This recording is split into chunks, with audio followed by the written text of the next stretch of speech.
to check on a number of points. Listen to the conversation between your friend and the rental agent and complete the list. First, you have some time to look at questions 1 to 7.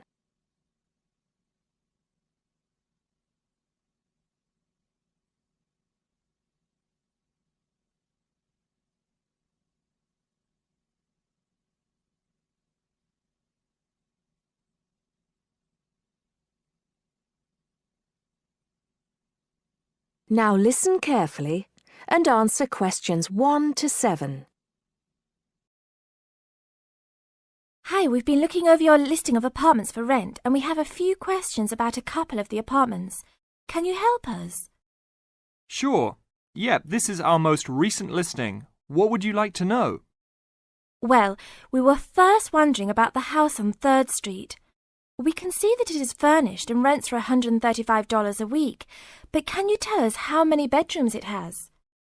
Let's see. In addition to the den, it has 3 bedrooms. The rental on 3rd Street has 3 bedrooms. So in the example, 3 bedrooms has been written down in the number of rooms column for 19 3rd Street. Now we shall begin. You should answer the questions as you listen, because you will not hear the recording a second time. Listen carefully and answer questions 1 to 6. Hi, we've been looking over your listing of apartments for rent and we have a few questions about a couple of the apartments. Can you help us? Sure. Yep, this is our most recent listing. What would you like to know? Well, we were first wondering about the house on 3rd Street. We can see that it is furnished and rents for $135 a week, but can you tell us how many bedrooms it has? Let's see. In addition to the den, it has 3 bedrooms. What about the one on Route 9N? It looks like it's big with a library and a deck, but it doesn't say how much it costs or anything else about it. Oh yes, Mrs. Gaylor's apartment. That one is actually only a 10-month rental and it is going for $156 per week. It's quite a nice place. She only rents for 10 months each year because of horse racing season. Then her relatives all come to stay, so tenants have to move out. It's a little bit inconvenient, but past tenants have really enjoyed their stay there. Oh, well, we need it for a full year. I guess that one is out. How about the rental on Browen Drive? How many rooms does that one have? As it says on the list, it has 2 bedrooms and a private kitchen and bath. But it's actually a very small place. That's why it's a bit cheaper. Oh. Well then, what about the one that has 3 large rooms? Who is renting that property? That one is a good deal. Mr. John Smith is renting it. But he's quite eccentric and he has a strict rule about no pets. How about cats? Nope, absolutely no pets. Well then, how about this studio apartment rented by Mr. Bo Jensen? How is that one? That ad is actually a bit deceptive. The studio apartment is the whole upper floor of an older house. It's actually very large and, at $45 a week, quite affordable. And it's near campus. I think I'd like to check that one out. Do you have a telephone number that we can call? It's not on the list? Oh, it isn't. Here it is. You should ring area code 518 and then 543-7790. Thanks. I think I'll call on that one first. Your friend decides that he would like to talk to Mr. Bo Jensen. Before you hear the rest of the talk, you have some time to look at questions 8 to 10.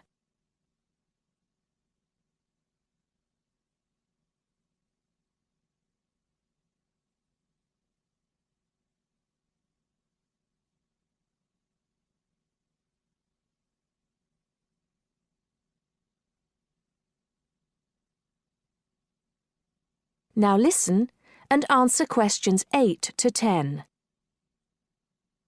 Hello? 1512, Route 9. Yes, is this Mr. Jensen? Yes, it is. Can I help you? Yeah, we're studying here at university and we came across the rental information for the studio apartment that you are renting. Is it still available? Yes, of course. I actually just placed the ad and you're the first person to call. Is there anything you'd like to know about it? Yes, actually there is. As students, we are on the internet a lot, and we heard that some homes in the area have high-speed connections. What type of connection do you have there now? Oh, that's an interesting first question. But I guess I have heard that too. But we just have a phone line here. Nothing fancy. I think you can have a cable line installed, but it's just a phone line for now. Okay, well maybe we can do that. What type of heating does the apartment have? Now there's a more traditional question. We have oil heat here. It's an older house. That tends to be a little more expensive during the winter, right? Yeah, but there's nothing to do about it. It would cost too much for me to put in a gas heater. What else would you like to know about the apartment? Well, we heard it was quite big. Is it furnished? Actually, yes. I should have put that in the ad. It has an old couch and a couple chairs, a dining table, refrigerator, stove, and even a dishwasher. Does it have any beds? Yep, it has 2. That sounds great. When is the apartment available? You can have it tomorrow night if you want. I just have to clean up a couple things before you get here. Do you want to come over and see it first? No, it sounds fine to us. I actually know the street too, so I know the area. We'll take it. That is the end of part 1. You now have half a minute to check your answers.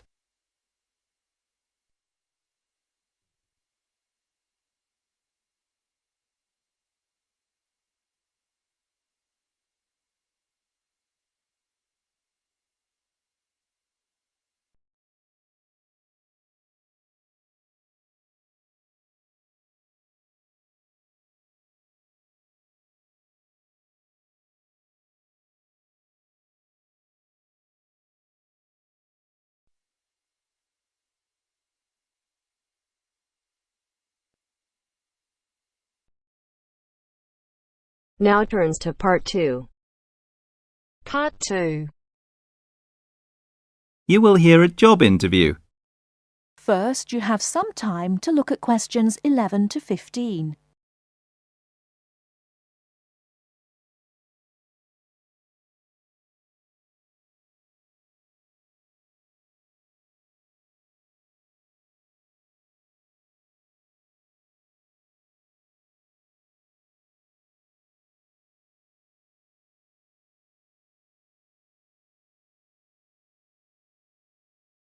Now, listen carefully and answer questions 11 to 15.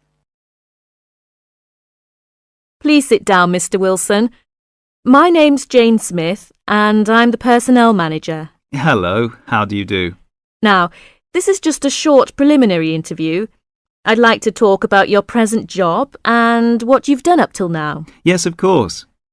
Well, could you tell me how long you've had your present position in evening news? It is evening news, isn't it? Yes, that's right. I'm not sure. Let's see. I left university in 2002. Is that right? Yes, 2002.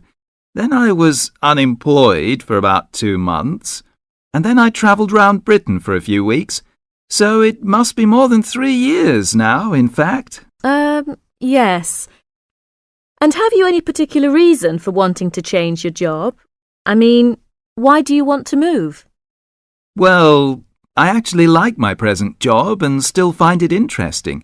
The salary's okay, so it's nothing to do with money, though you can always do with more. I suppose the thing is that I'm really very ambitious and keen to get promoted, so that's the real reason. You say you like your job. Can you tell me what aspect you like most? Oh dear, that's difficult. There are so many things. My colleagues are quite nice to go along with, so there's a good cooperative atmosphere, and compared to other presses, the working conditions are great. I mean, the office itself is good. Yes.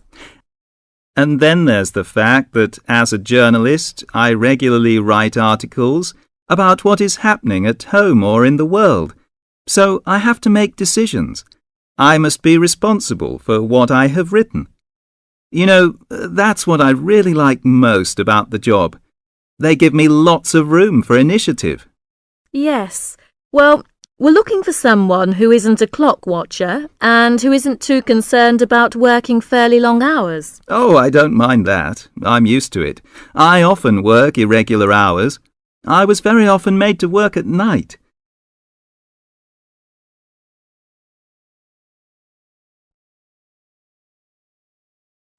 Before you hear the rest of the talk, you have some time to look at questions 16 to 20.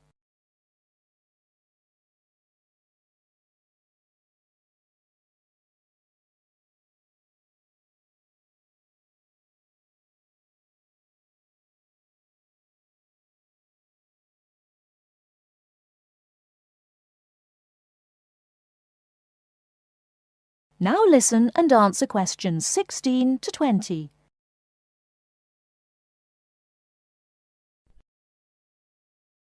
Hi, John. Are you nearly ready? Oh, no. I don't think I'm going to make it tonight. Why? I've got this assignment to finish for tomorrow. Well, maybe I can help. What do you have to do? I have to do a short presentation on some household object, and I just can't think of anything. I have to talk about what it is and the parts in it. Well, why not make it simple? Why not describe a bottle or a can? Well, that's far too simple. OK, how about an aerosol can? Maybe. What labels can you put on it? First, you'd have to draw an aerosol can. First thing you could label would be the hairspray or whatever was in the can. You'd just label that product, I suppose. Then you'd have to label the area above the product as the propellant. Is that the gas that presses down on the contents of the can, forcing it out through the dip tube? Yes, you've got it. OK. So far, so good. Now, at the top of the aerosol, there are quite a few things to label, so I'd have to write quite small. Unless you drew a couple of lines and showed an enlarged picture of that area. Yes, that would work. Then I could start labelling from the top to the bottom. The first thing on the enlargement would be the nozzle. The what? The nozzle. You know, Nozzle. Then the seal. Right. Then all I'd need is the spring. No, you'd need to label the inlet first, then the final part would be the spring. Anyway, that's it. You've finished. We can go out now. Well, I have to type all that into the computer first, and draw the can. Oh!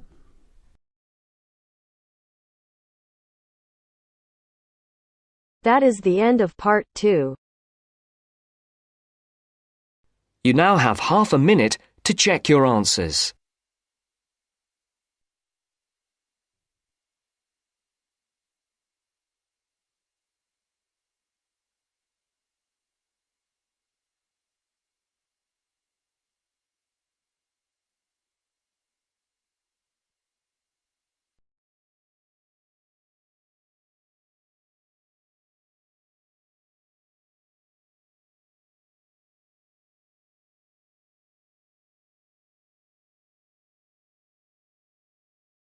Now turns to part 3. Part 3. You are going to hear a conversation between an interviewer and a professor. First, you have some time to look at questions 21 to 26.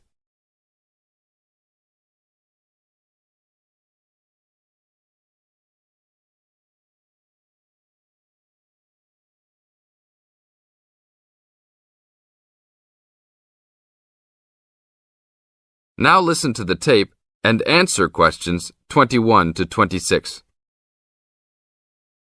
Today I'm here with Professor Nittick, who is our new university president. He has been a professor for 20 years and teaches many of the best classes on campus. I know many of you have had him as a teacher and know of his brilliance. Good morning, Professor Nittick. Thank you for stopping by the student station. Thank you for having me here.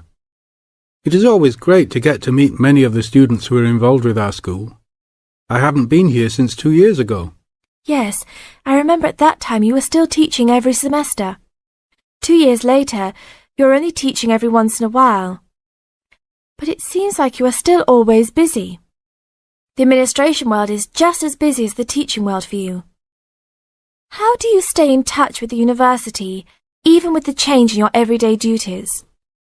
I try to stay in touch with what is popular with the university students. I usually spend time with as many students as I can. They usually give me insight into what the new concerns and beliefs are for the new generation. On top of that, I try to be as youthful as I can. I consider myself to be youthful, at least for my age. So I always have a good time and try to stay young. I try my best to not just be a teacher, but also participate in university life. Interesting. So are you still doing lots of academic work, or are you mostly concentrating on administrative affairs? Well, I mostly do administrative affairs now, but that doesn't mean that I still don't have a very deep interest in academic matters. I often visit other campuses around the world and meet other professors in my field. I learn the most by travelling and seeing the different places of the world and the different fields of thought. I even did a television programme last month in Manchester. Will you be on television any time soon then? Well, you can call the television station and see if I will be on television any time soon. Maybe I will be on the news report. I don't think it is really that significant, though. Oh, really? That sounds great. I will remember to look out for you. Let's move on. With all your busy travelling recently, how do you find time for your personal life? I try to keep my university life separate from my personal life. Sometimes it's hard to find time to just take my wife and 3 kids out for a family dinner, but usually we all manage to get together every few days. I'm taking a few weeks off next month to take my family down to South America, to Brazil for a few days. I can't wait to just sit on the beach. Wow, that sounds like a wonderful trip. Professor Nittick, could you tell the audience a little about what goes on in an average day of a university administrator? An average day? Oh, I don't think there is such thing as an average day for me.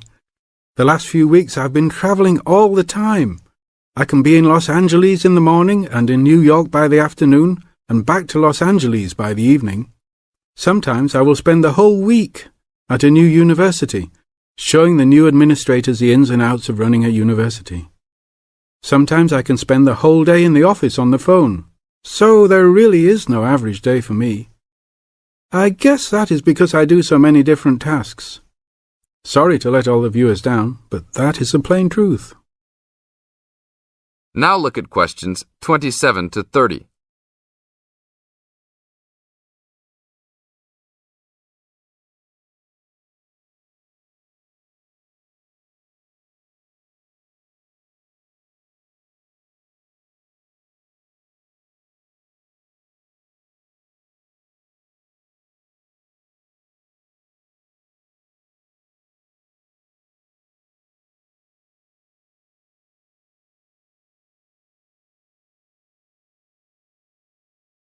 Now listen to the tape and answer questions 27 to 30.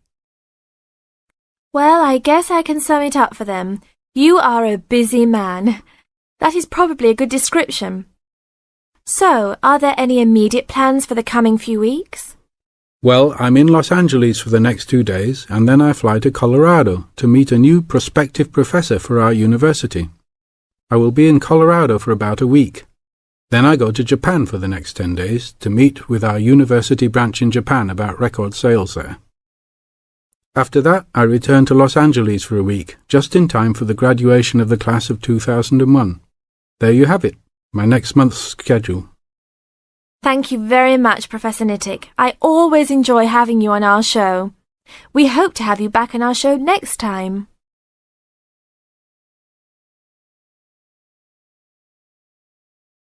That is the end of part 3. You now have half a minute to check your answers.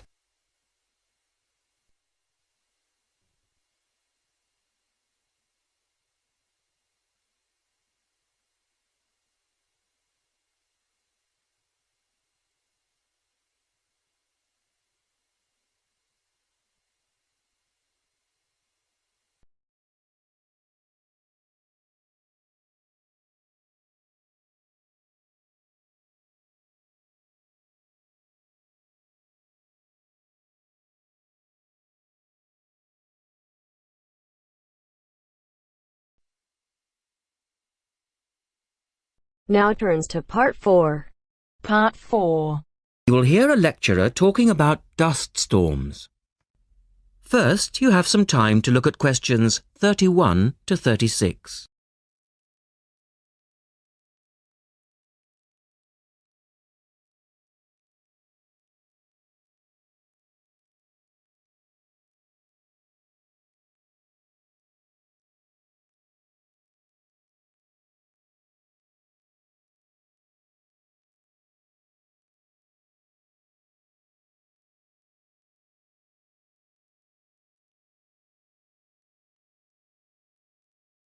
Now listen carefully and answer questions 31 to 36. In the last lecture, we looked at the adverse effects of desert dust on global climate. Today, we're going to examine more closely what causes dust storms and what other effects they can have. As you know, dust storms have always been a feature of desert climates, but what we want to focus on today is the extent to which human activity is causing them. And it's this trend that I want to look at, because it has wide-ranging implications. So, what are these human activities? Well, there are two main types that affect the wind erosion process, and thus the frequency of dust storms. There are activities that break up naturally wind-resistant surfaces, such as off-road vehicle use and construction. And there are those that remove protective vegetation cover from soils, for example, mainly farming and drainage. In many cases, the two effects occur simultaneously, which adds to the problem.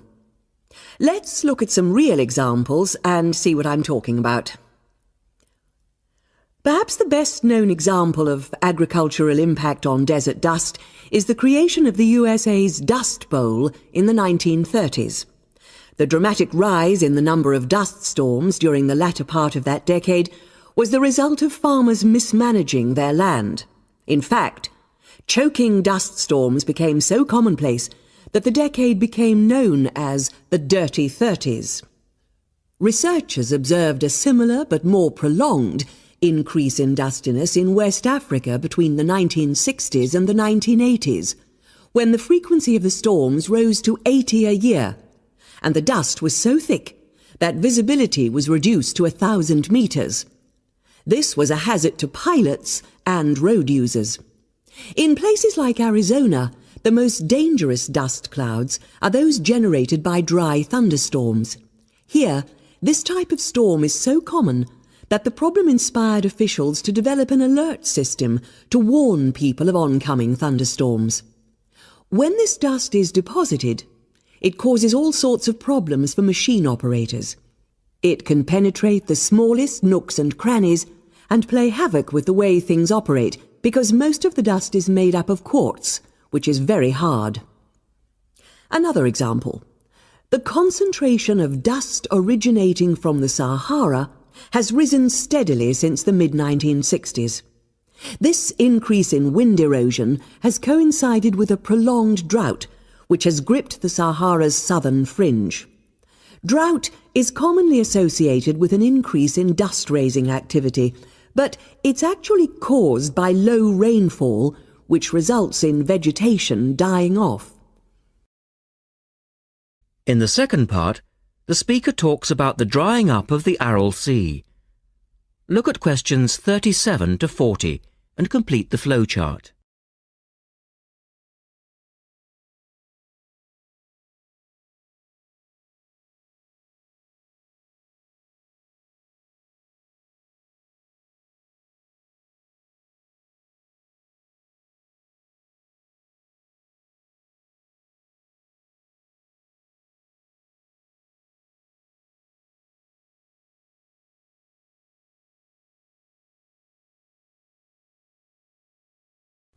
One of the foremost examples of modern human-induced environmental degradation is the drying up of the Aral Sea in Central Asia. Its ecological demise dates from the 1950s, when intensive irrigation began in the then Central Asian republics of the USSR. This produced a dramatic decline in the volume of water entering the sea from its two major tributaries. In 1960, the Aral Sea was the fourth largest lake in the world, but since that time it has lost 2/3 of its volume. Its surface area has halved, and its water level has dropped by more than 216 metres. A knock-on effect of this ecological disaster has been the release of significant new sources of wind-blown material as the water level has dropped. And the problems don't stop there. The salinity of the lake has increased so that it is now virtually the same as seawater. This means that the material that is blown from the dry bed of the Aral Sea is highly saline. Scientists believe it is adversely affecting crops around the sea because salts are toxic to plants. This shows that dust storms have numerous consequences beyond their effects on climate, both for the workings of environmental systems and for people living in drylands. That is the end of part 4. You now have half a minute to check your answers.